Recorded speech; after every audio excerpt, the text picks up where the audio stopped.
for the Spartans. That's after Griffin had started in 7 of 9 meets, but Rogaliner is coming off that huge victory over number 10, Connor Utsi of Michigan. You ride the hot hand. That's all you can do, and it's good to see Rogaliner back out here because although he's not a senior, this is his last year. Well, it is his last year because he is going to med school, so he will not be competing next year. Does have another year of eligibility, but won't be exercising that year, will be headed to med school. And a stalemate will go back to the middle.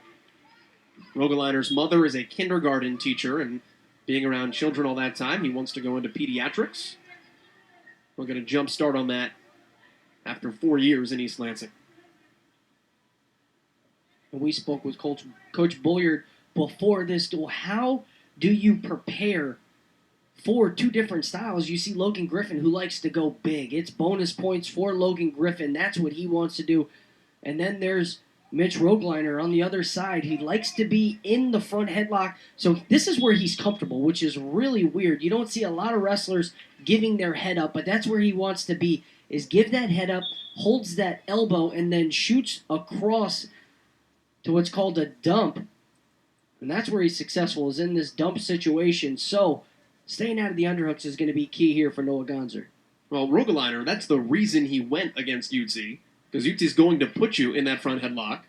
So the thought process for Roger Chandler was, well, we have a guy that likes it, have at it, and it worked. He beat him for the second time in 3 meetings, an All-American in their careers. Gonzer, you'll notice, by the way, looks like a World War II toy soldier figurine with that head wrap that is protecting a cut on the back of his head. That's why he did not wrestle against Central Michigan on Friday. And you see Rogaliner come left hand inside, right hand swing. And now gets to a swing single. And this is what Roger Chandler said, is that Rogaliner has developed a shot that we haven't seen over the course of his career. And he's only came up with it in the past couple of weeks. He doesn't know where it came from.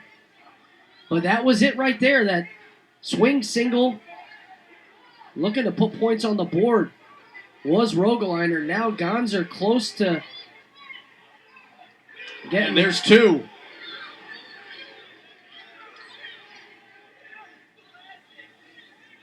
Roger Chandler jumped out of his seat at the awarding of points, and has already made his way to the scorer's table. And now a Peterson roll here. So 2 for the near, 2 for the reversal. David Bulliard now none too pleased. He came out of his seat. Close to C. So right now Mitch Rogaliner is in the top position.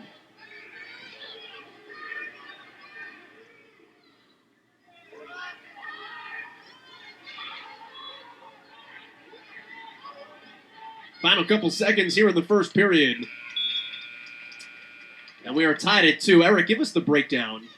When it looks to the layman sitting at home that clearly Gonzer is in control, how the breakdown works where Rogaliner is actually the one in control. Take a look, by the way, we mentioned the Utsi matchup. That is the career against the 10th-ranked Connor Utsi. That's why Rogaliner wrestled last time out, potentially why he wrestles again today. But explain that last position for us.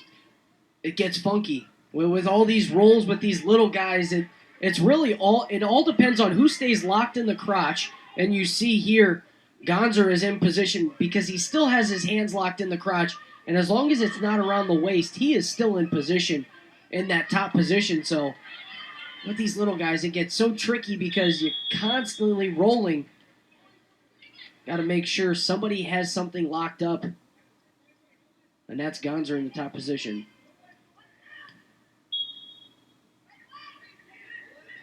And this is his bread and butter, is in the top position. So long and lanky. Very good rider, likes to ride legs a lot. And that's why he's been so successful this season, is because he can win those one-point matches. You throw a riding time point on the clock, and it completely changes a match. And right here you see he's nearing a minute of riding time, currently sitting at 50 seconds. So this is where he separates himself from those guys. who don't have the ability to ride. Now Gonser has the crossface elbow looking for the cradle. He is a finisher. Big time. 6 pins for Gonser, 3 of them in the last month and a half. So it's not like he got it in early opens. This is dual meat pinning, dual meat falls that Gonser has come up with, most recently Kent State, the last time he wrestled.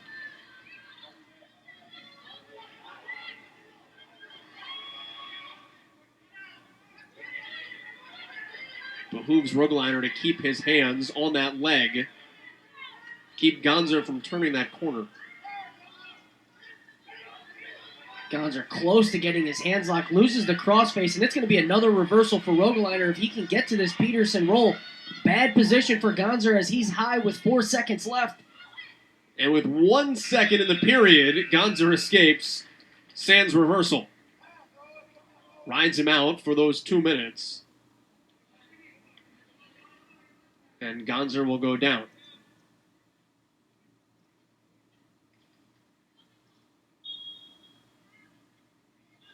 Take a look at the way Noah Gonzer's season has progressed. 3 ranked victories. Last time we saw him was that Barlow McGee victory.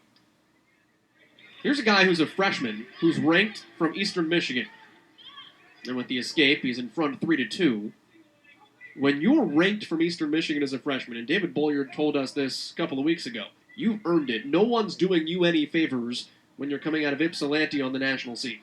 Right when you said that, that quote came right to my... That's exactly what I thought is, if you're ranked at 125 from Eastern Michigan, you've done something right. You've earned it.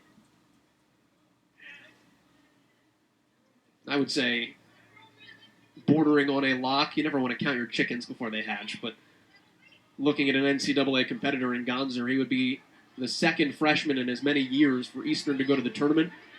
Eastern Michigan had not had that prior to Dakota Juarez last year at 165 since 1984. So let's put that in perspective, what Gonser has earned this year. That's a testament to the coaching staff. True. Luke Smith is doing a great job with these lower weights. You look at even Sidarian Perry. I've been impressed with him. If he could put a good 7 minutes together, he could be dangerous.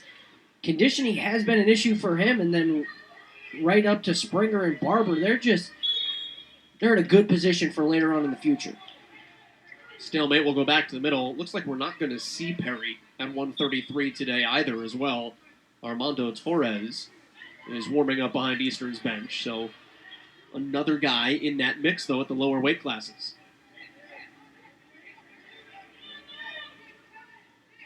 Stalemate coming. Gonser can't do anything with that head buried so deep.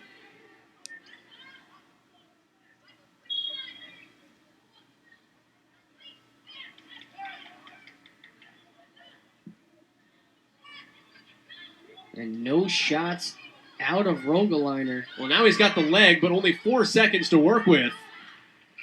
And no dice. 4-2. The win for Gonser with the riding time. And Eastern Michigan adds on to its tally. Leading the Spartans looking for against Austin Eicher for Michigan State. This is kind of a cool matchup because it is very Mid-American Conference. Austin Eicher, the champion at 133. He won it in this building a year ago when he competed for Northern Illinois. Transferred in the offseason. His mom is a Michigan State alum, and he lives about an hour from Michigan State, as opposed to 6 hours from NIU, so more apt for his family to come see him. But what a boon of a pickup for Roger Chandler when you add an NCAA qualifier when Javier Gasca was your only one coming back. Imagine getting that call. Coach, we're going to be naming you the head coach of the Michigan State Spartans. Oh, and you're going to get a conference champion coming to your lineup as well. Roger Chandler said there was no recruiting. He just called, and we said yes. Tough to turn someone down like that. Hard decision. They'd done it once before. They talked to him out of high school, did not have the money at that point, had the scholarship dollars. And if I'm Austin Eicher here, I'm looking for a mixer position. Had that underhook, had the wrist, head in good position. We go out of bounds back to neutral. That would have sparked the Spartans, picking up 6. Eicher's on a win streak. He's 18-12 for the year. He has won 4 of his last 5. Torres is an interesting case, though, as well, because since Shane Wireman got hurt around December, Cedarian Perry had been the guy at 133. Torres, though, has wrestled a lot lately, bumping up from 125 a year ago.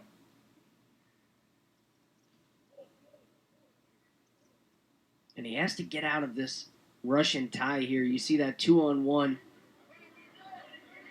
And if that was 2 for Noah Gonser, that's 2 on the board for Austin Eicher. Same position they were in. Head and arm was locked. Foot wasn't in. Michigan State bench is calling for 2. And Roger Chandler is saying, we were just doing this. Yeah. And there is the 2 for Armando Torres. Spinning around, and how about the reversal there? You went from 2 for Eicher to 2 for Torres as he throws Eicher off the mat, and that's what Roger Chandler is saying as both wrestlers return to the middle. So Torres goes from being in a spot where he could have given up 2 points to now having himself a lead. And it's on the out-of-bounds line for the Michigan State bench as well, so good for him to stay composed in that. Down below the waist for more than 5 seconds. So that will be Armando Torres' first stall call. A point awarded on the second.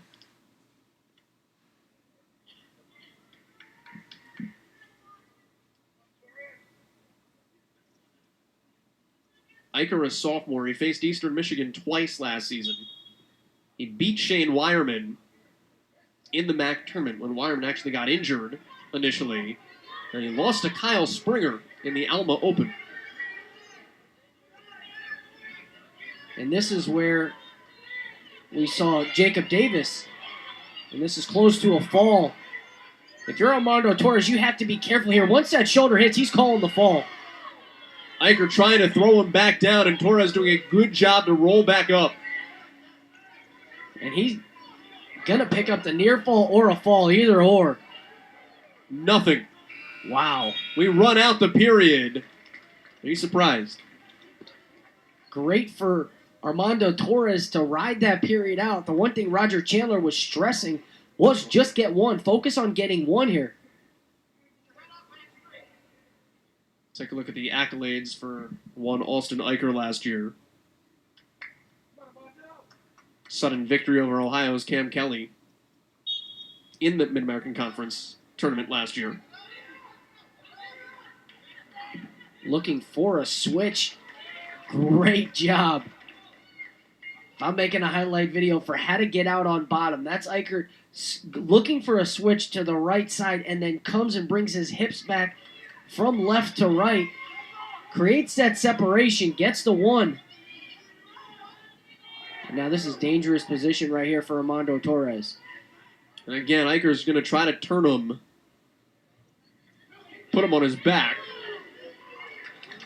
And that'll be 2 for Michigan State, but that's a good job for Torres. He got himself out of a more dangerous position despite giving up the takedown.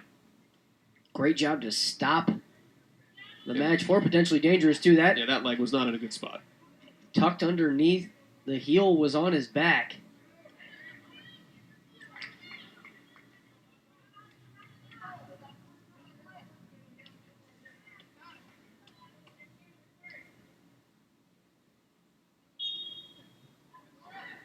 Torres, no initial move off the whistle, and you have to at least come up to your feet because this allows Austin Eicher to find his position on top. Now Torres fighting. Coach Bolyard not happy. Had wrist control, had the opportunity to come up to his feet and doesn't do so and gets caught. And now Eicher has the chicken wing riding on the left side. On the right side, switches from a claw ride to an underhook. Now looking to get double chicken wings. Comes back to the inside, riding that wrist. Coming out to his right, looking for a suck back, is Austin Eicher. He's trying to roll Torres onto his back. And give Torres some credit. A handful of times he's gotten out of it. And that roll, he had that chicken wing in deep. Able to get the arm out by getting to that roll. But I don't like that. If you're Torres, that's dangerous position. If mid-roll, if Eicher slips that in just an inch deeper, Torres is on his back, and he's giving up 4 for the near fall and looking for 6 is Austin Eicher. He's played with a lot of fire. A lot of fire. They'll go neutral here in the third period. Eicher has the lead, riding time non-factor. Shot from Torres. Eicher working from the front headlock situation, bouncing. And again, trying to flip Torres, who again gets back out of it. And that's going to be 2 for Eicher. Once he gets that right leg hooked. And there's the 5-2 lead for Michigan State's 133.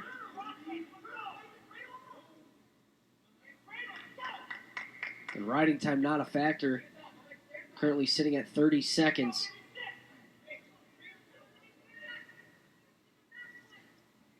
Well, where does Eicher go from here now? He's clearly trying to pick up a fall. Best way to go about it in the position. He's looking for a suck back, so he's allowing Torres to sit up, and what he's going to do is come either back to his right or his left, and he's on the left side right now, so I'm guessing he's going to switch from that right hand, come to the chin, and then try and suck back, and you see him reaching over the head right there, and you tell wrestlers never to do that, but in this suck back situation, that's all right to do. Headgear down over the face of Armando Torres. And they've got a point on the escape, and Torres can fix that and be able to see again. All right, 34 seconds. You're on your feet. The challenge for Torres is to try to take Eicher down. And he has to do so within 10 seconds because the riding time is sitting at 1:22. That's a good point. So Torres doesn't have time to wait.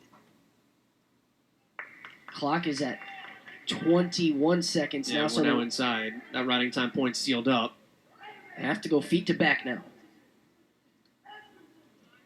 Torres in at the left.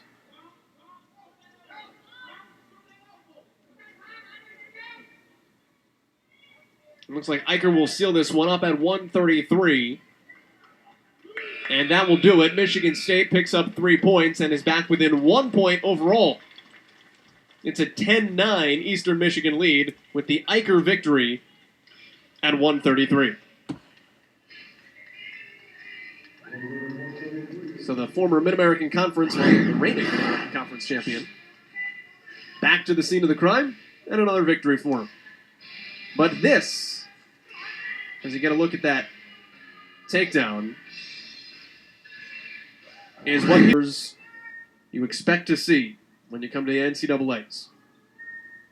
Gasca, a returning qualifier, drew number 1 seed Drew Heil of Oklahoma in the first round.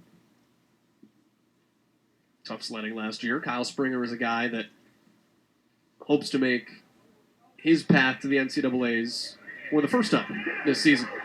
And a quick shot, and 2. Takedown for Springer. Roger Chandler not happy about that one.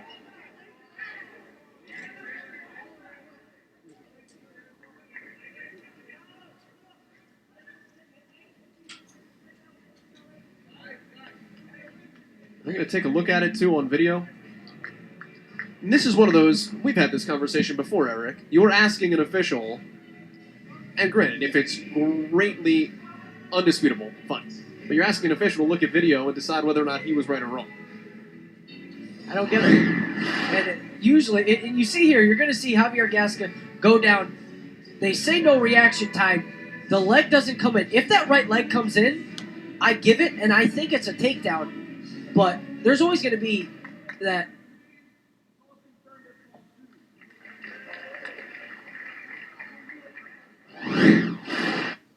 They're going to say 2, and now David Bolliard will come over and talk.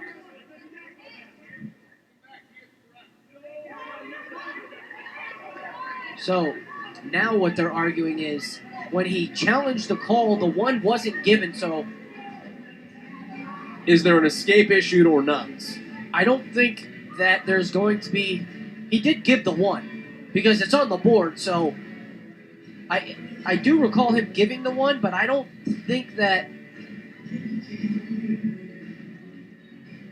Gasca is going to be in the neutral position. I think that he will go down because Chandler initiated the 2 for the takedown before the 1 was given, if that makes sense.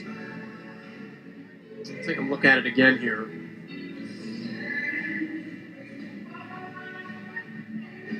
Well, there's the 2. And Coach Chandler's... There's the 1. Yeah. So... We're checking time, I think. They're going to add 8 seconds back on. So 2:30 instead of 2:22 left here in the first 3 minutes. And Gasca, they just took the 1 off the board. So it's 2-0. Springer on top can pick up some ride. And there's the escape, and there's the 1. All's well that ends well. The Michigan State fans aren't too happy with the referee for today's duel.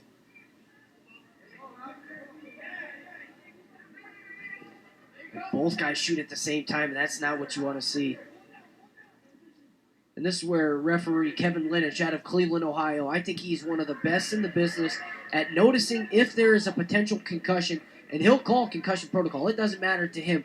These fans might be here to watch some wrestling, but he has the wrestler's best interest every duel. And I'm not saying that referee Shane Reisner doesn't, but Kevin Linich does it every time. If there's a questionable, guys bump heads and he thinks it, let's take some time.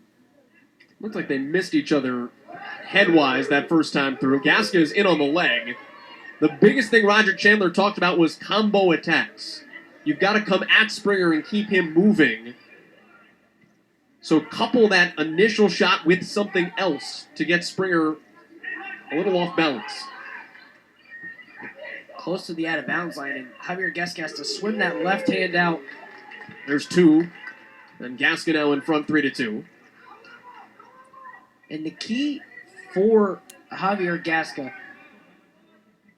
is this top position. This is where he strives. And you're going to see, I want you to pay attention to the tight waist hand. So the hand that's on around the waist, he's going to come right side. And depending on what Springer does, he'll adjust, he'll switch right side, left side. That's what makes him so successful. A lot of people can only ride one side. It's one-dimensional. You can come to the left side and that's it. He's good in the top position because he can go right side, left side. Well, that's the area he's improved as well, is getting better on top. Not something he was great at initially, but now he's okay being on top. He'll earn points being on top. Springer trying to cut himself free. Gasca would not let go of the arm, and now back in deep. And this is where we said, how do you tell if this is your first match? Who's in control here? Technically, Javier Gasca's in control. So until they create some separation, he is still the man in charge.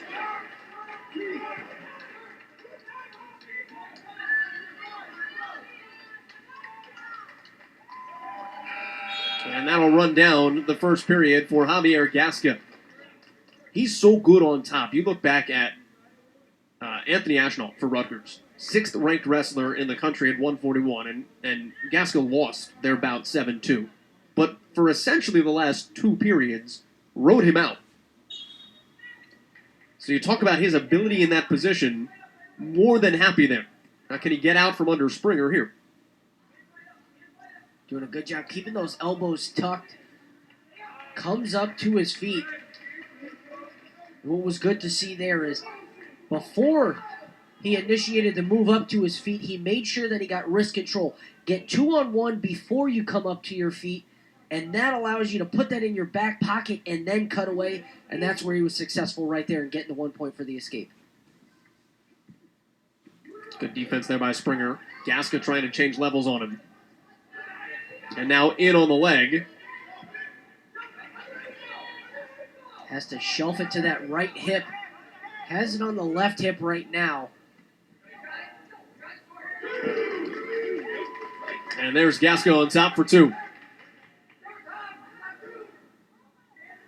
Everything we'd expected out of this match so far. Springer's never out of it, though. Guy that puts points up in a hurry. You look at his recent matchups. I mean, he lost to Central Michigan's Mason Smith on Friday 1-0. That is a gross outlier. And now we've got Springer on his back and counting for near fall and trying to get him down for the fall. Can Gasca end it here? He's got him on his back with still a foot in bounds. Now Gasca has to switch back to the half Nelson. Lets the half go, so he has to come back in between. We've got near fall coming here, so Gasca's lead will grow. And he's just barely still in bounds. And now they're out. That'll be 4 near fall for Gasca and a 10-2 lead. And Springer happy to be alive with 9 seconds to go in the second. And now he has to climb his way back in, but to the point, scoring, you look back at some major decisions. 18-6 over Angel Velasquez from Northern Illinois. Tyler Willers, Northern Iowa, beat him 16-6. This was within the last 3 weeks. And he'll ride him out for the remainder of period number 2. Gasca comfortably in front as we go to the third.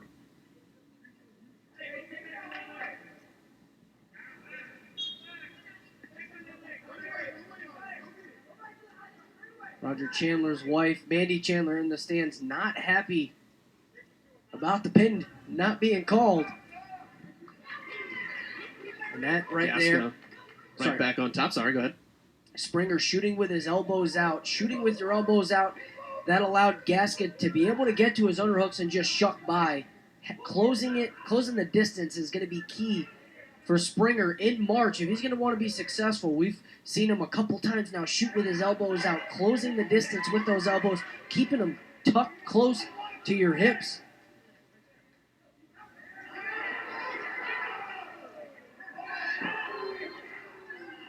Let's talk about the pin for a second that Gasca almost had, and Gasca's looking for it here. It's what he's known for. When he gets the takedown, he wants to put you on your back almost immediately, and now they're counting near fall again with a minute to go. Difference between near fall and the actual pin. When do they give you that count? Now Gasca leads it 16-2. When do they give you that count, and how thin is that line to make that decision? The first initial 4 is held until the hold is broken, and you're going to see Javier break the hold and pick up the 4. This is a tech fall. He's up 20-2. Big time win at 141 for Javier Gasca, and for Kyle Springer, it was an opportunity, and he missed it. A chance he would love to get back. Take a timeout. 141 in the books, and with the tech fall, Michigan State is up by 4. Now 157, Austin Thompson getting to it quickly. 2 points. It took 5 seconds. Zach Carson trying to scramble away. The redshirt freshman at 157 for Eastern Michigan. Carson 9-9 on the year. You see the records. Thompson 7-7 in dual meets of that 21-12. He has faced murderer's row, though. He's lost his last 3 times out, all to top 25 opponents. Brian Murphy of Michigan beat him 5-0 last time out, the 12th ranked wrestler in the league. And he has the experience, he has the wins. If he could put together a good Big Ten championship, you're going to see him at the NCAA. He has, you mentioned it, 21 wins. That's great. It's a great spot to put yourself in before heading in to the Big Ten championships. He's sneaky. He's one of those guys, and I mentioned the 33 guys get ranked. I would put him right at 35. So he is as close to making the NCAA championships as anybody else in the country. There's an escape on the roll through for Carson. Thompson doesn't just win, though. He wins big. 12 bonus point victories of his 21 this year. 4 falls, his fastest in 30 seconds. And major decisions all over the place. And when he loses, sometimes he's lost big as well, which means win or go home. He's leaving it all out there. He's going to take his chances, score or be scored on. Midway through here in the first, and a 2-1 lead after that 5-second takedown for Austin Thompson. Now if you're Carson, getting to a shot, even if you don't finish it, just getting your blood going, get your hands locked. If you sprawl, you get a stalemate, come back up, but you want to get that mentality that, hey, I'm not going to wait till the third period. 1:10 remaining in the first. Carson's known as a super aggressive guy as well. We saw that right out of the chute, the way both guys went at each other. He's been involved in 6 falls this season, but Eric, to your point, don't wait. Colin Heffernan, really good wrestler from Central Michigan, took him to the overtime periods and was not able to get out with the victory. High crotch for Thompson. Carson rolls through, and this could be dangerous. And there's the 2 for Austin Thompson. This is where we saw a big lift out of Thompson in the first exchange that they had in the first 20 seconds.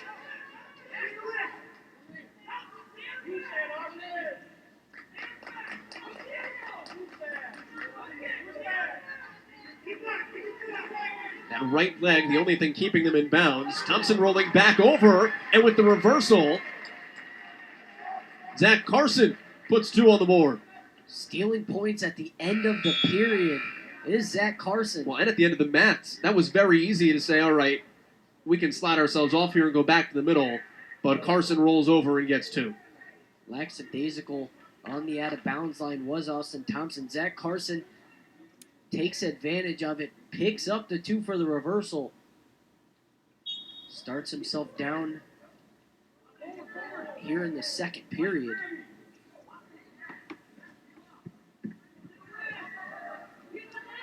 How cautious do you have to be on that out-of-bounds line as well?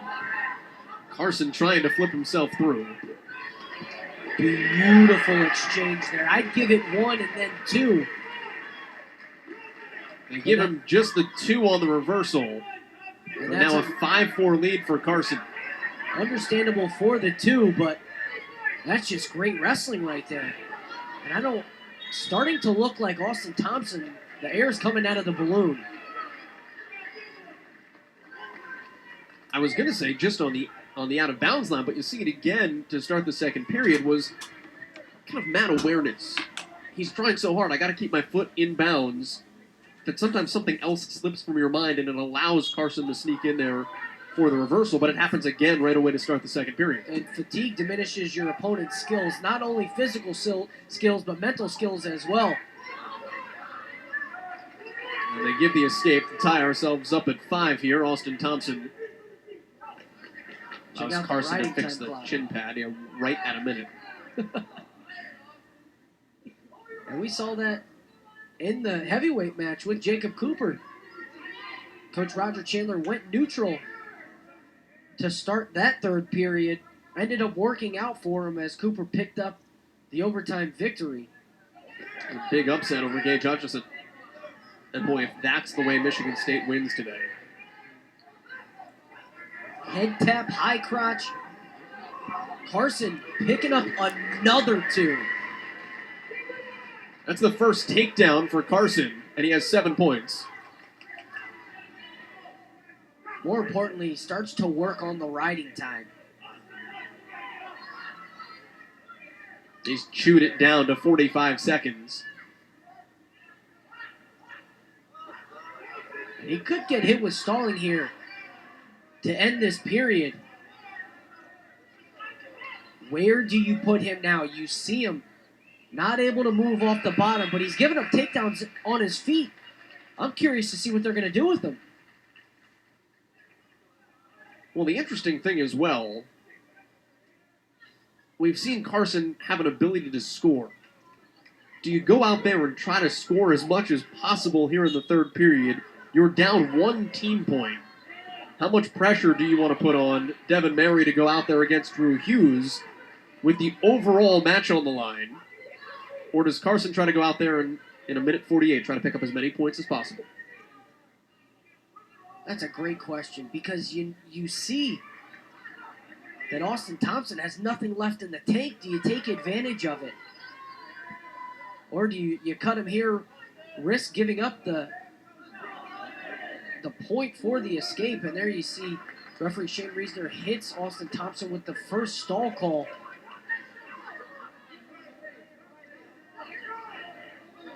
He's trying to turn it.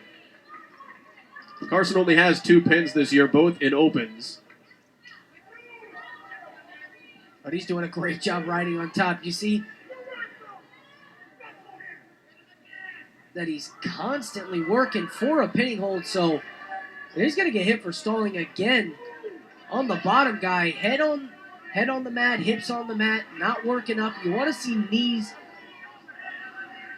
on the mat being built up.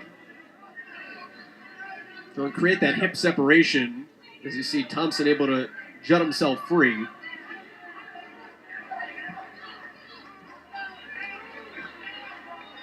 Riding time now hits 1 minute. It's an 8-5 lead for all intents and purposes right now.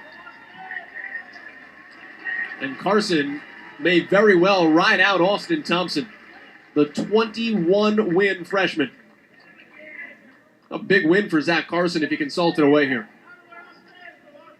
And it will also put Eastern Michigan in front, 16-14 in the overall duel, and put a lot of pressure on Devan Mary at 165. It's an 8-5 win for Zach Carson. He's had a couple of really big wins of late. Caden McWhirter over Northern Illinois, 3rd best in the MAC at 157, knocked him off a couple of weeks ago. And now a big one over Thompson for Michigan State. 65, Devan Mary against Drew Hughes. Mary at 11-7, Hughes 21-5. He is 9-4 in duels. He has been taken down this year by 5 people. All year. How about you put the duel in-state rivalry? True freshman, one of the best guys. If you're going to put a duel in somebody's hands, it's going to be Javier Gasca or Drew Hughes. 16-14. Drew Hughes has an opportunity to put the Spartans ahead. I think he's nervous. He was supposed to redshirt earlier in the year, had phenomenal success at the Eastern Open, at the Michigan State Open. He lost the Eastern Michigan Open to a guy named Logan Massa. I don't think he went on to do anything this year. Nothing. Yeah, no. He's pretty good. Yeah. 23-1 on the season. Michigan star. Only loss coming to 2-time NCAA champion Isaiah Martinez. But that was a turning point. It was early in the season, but the coaching staff was really just looking for one opportunity to say he's ready, and that was it. He did lose, and there's no moral victories in wrestling. He did lose. And he lost a decision too, so he didn't get it handed to him. And they saw what Massa was. He was averaging, I want to say, 14 points a match. And Drew Hughes keeps it to a couple points. So they saw what Massa was doing against the competition, and they saw what Drew Hughes was able to do against Massa. What's the strategy for Mary today against Hughes as well? Because we mentioned off the top, 5 guys have taken him down. Massa, Aymar, Iowa's Joey Gunter, Dustin Williams from Nebraska, Maryland's Patrick Garish. That's it, all season. How does Devan Mary score in this matchup? It's really about on your feet. You can't, with Drew Hughes, Drew Hughes voted one of the top 3 guys in the country from the top position, so you completely ignore mat wrestling. I can tell you right now that the coaching staff for EMU is not going to put Devan Mary down, and you're going to see if Drew Hughes picks up this takedown. What he does is he rides legs, and he throws the power half in, and he's dangerous. So you will not see if the coaching staff has an opportunity, you will not see Devan Mary in the bottom position. 10 of the last 12 are shutouts for Drew Hughes. That's where we stand here, 2.5 minutes in. The duel on the line. Eastern Michigan leading 16-14. Winner here wins the whole thing.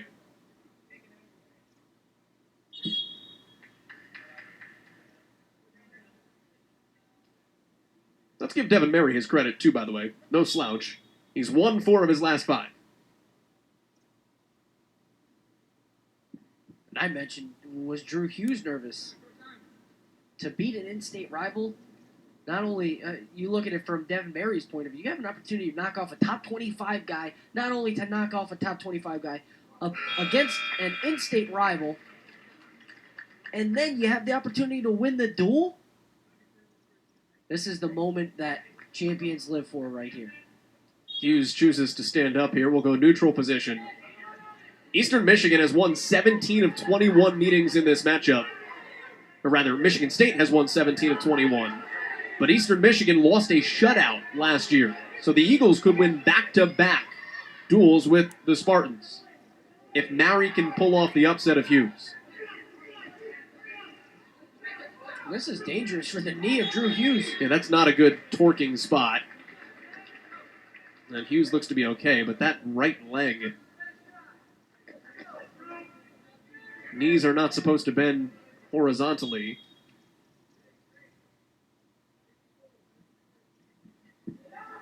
Trying to shoot in on that single leg.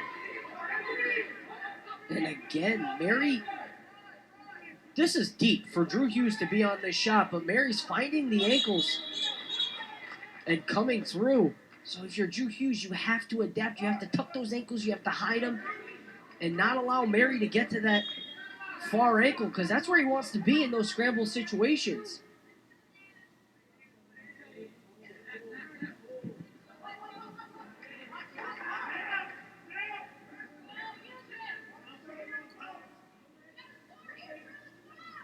One minute remaining. Hughes is something of an enigma, though, because we mentioned not a lot of people take him down. He wins big in shutouts. But of his losses, he's lost twice, 2-1. So there can be times where you can't take him down, but you talk about Mary being able to grab those ankles, Hughes being able to find ways to finish shots and score himself. He's trying to do it here. And this is a dangerous situation for Mary. He got to the underhook, threw it by, had his hands locked, and that was just an unfortunate situation there. You're not going to see that a lot. That's not a mistake on his part. It's just him getting caught. And we will bring them back to the middle again. Got to look at Roger Chandler there. Spartans trying to pick up their 5th victory for their first-year head coach. And again, he gets to that underhook throw by, and Drew Hughes looks to be comfortable here, but Mary's in great position to score with 10 seconds remaining. Mary's got to get that right leg into a good spot, and Hughes defending it well. Gets to the ankle, and that's it for the second period. Mary has to feel confident, though. Red's going top. That's not where you want to be. Smart move. But now all it takes is an escape on Mary's part. And we've got a caution. So now if you're Devan Mary, you saw that Drew Hughes is coming over the top with that right arm. So stay tucked. And now this is bad news. The legs get thrown in, and this is where... Trying to turn Mary and look for near fall. And they're counting.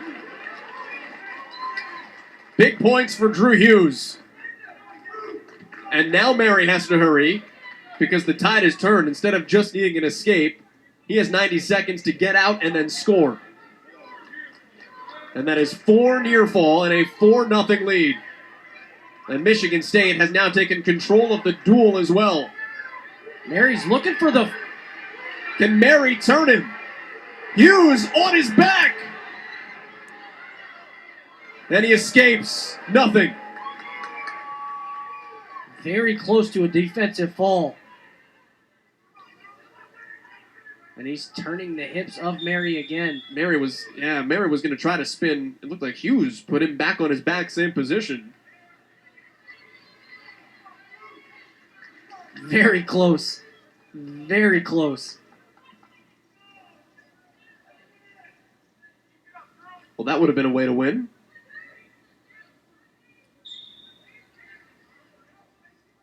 A minute left in the duel. Winner here wins the matchup. Mary in the gray, Hughes in the green. Michigan State leads it on the near fall 4-0.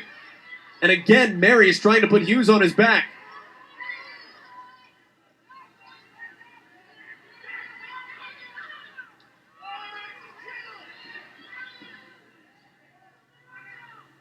Shane Reisman shaking his head no.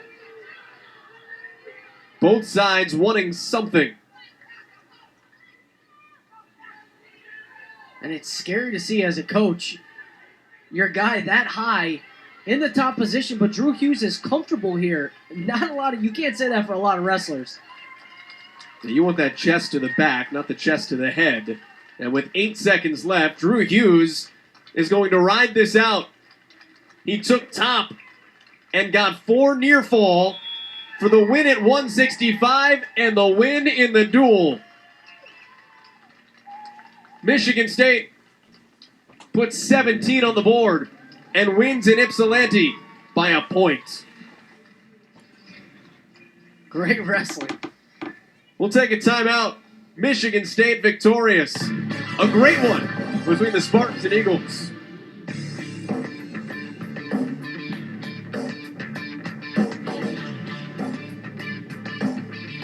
Going to overtime. Someone's looking to finish this match in regulation, and Shadiah was able to pick up the takedown. And this right here is going to be Wesley Maskill.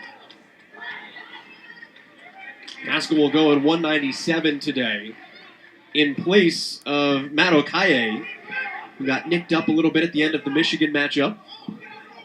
So Okaye, who was 5-11 on the year, really raw guy, still trying to figure out wrestling, but a load of talent.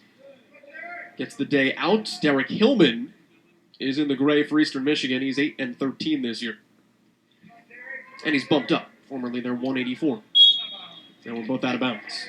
And you touched on Okaye. It was the right ankle against Michigan that he hurt, and it was non-contact injury. Just on the out-of-bounds line, they were going out of bounds, and he started to hold it was from a lower body. I'm not sure if it was the calf or the ankle, but it was not good to see because you saw him in pain, and sad to see him not in this lineup because he is an explosive wrestler, fun to watch, likes to put points on the board. One of the meanest double legs that you're going to see. These two guys have met once previously in their career. Derek Hillman was victorious. Saw Maskill come out, look for a double leg, then go double underhooks, look for a throw. So controlling the first minute was Maskill. Now Hillman's been controlling at least the mat area the past minute here. Maskill going to get on a double leg attempt out of bounds.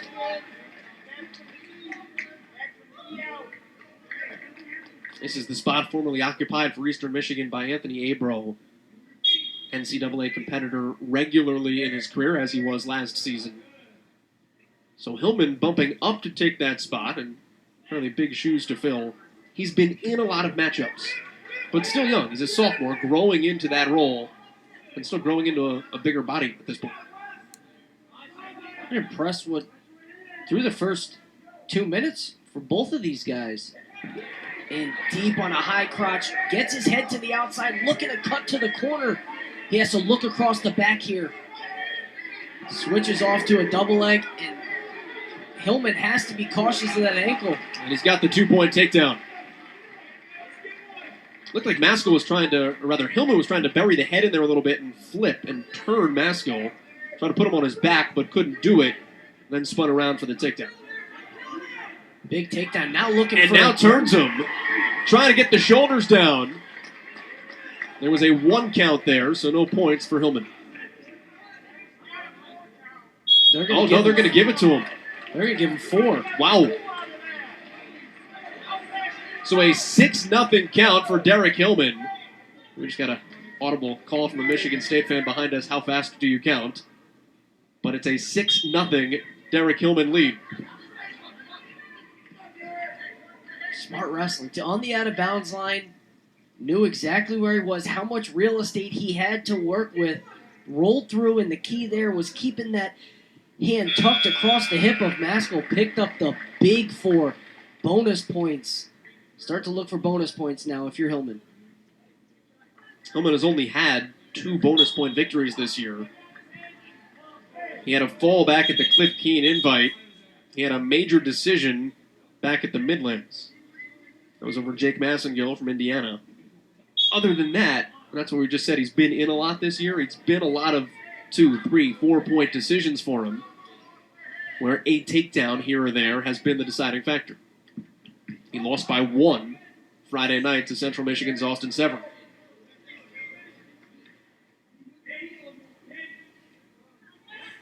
And what I'd like to see from Hillman is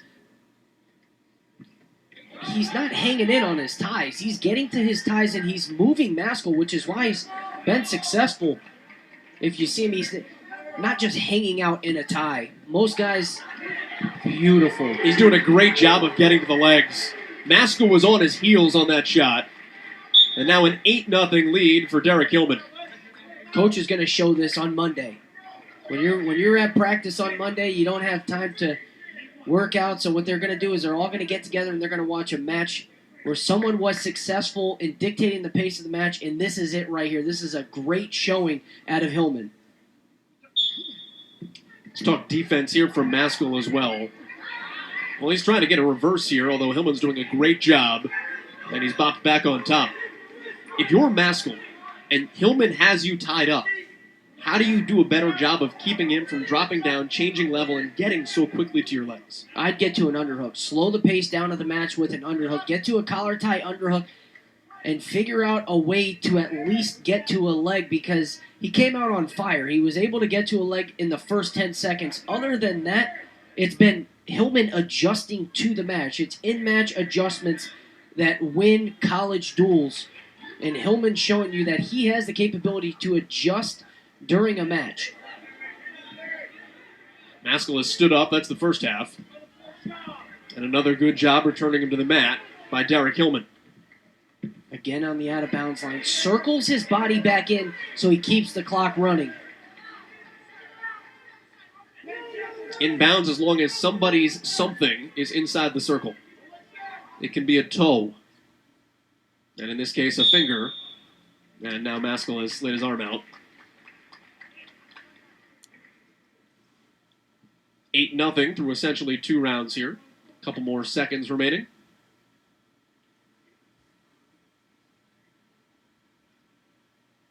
Just taking a look at the benches while we have a caution here on Hillman. Mitch Rogaliner is warming up like he's ready to wrestle. And you look over at Logan Griffin. Logan Griffin not off the bench, so I'm guessing at 125 that was a question of the duel that we had. Who will wrestle? Will it be Logan Griffin or Mitch Rogaliner? And Rogaliner's warming up. I will counter you on that at 125 for Eastern Michigan. And Noah Gonser has his headgear on while Blake Caudle is pacing.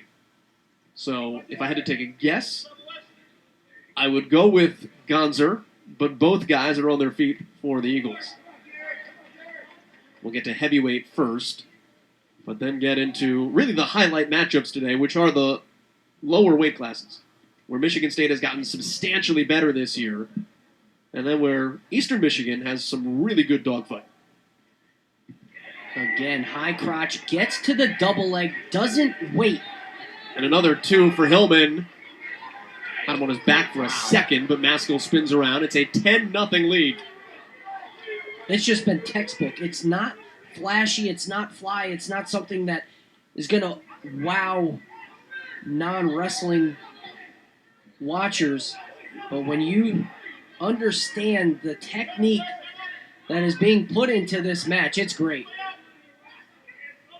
This is going to be an 11-0 victory.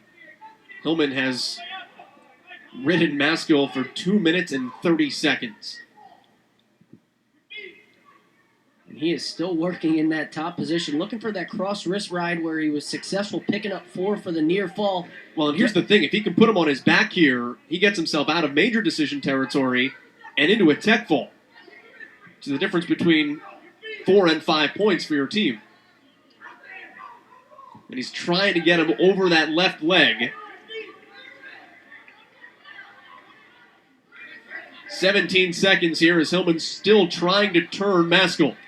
Reaching back for the bow and arrow, has the ankle, has to switch it from the outside of the hand to the inside. 8 seconds. Maskill doing a great job to keep that right arm down. Will not turn, but it will be an 11-0 victory for Derek Hillman at 197. And Hillman back on the horse. Picks up his first victory since he knocked off Jaden Bears of Missouri. Heck of a showing for Derek Hillman. And it wasn't just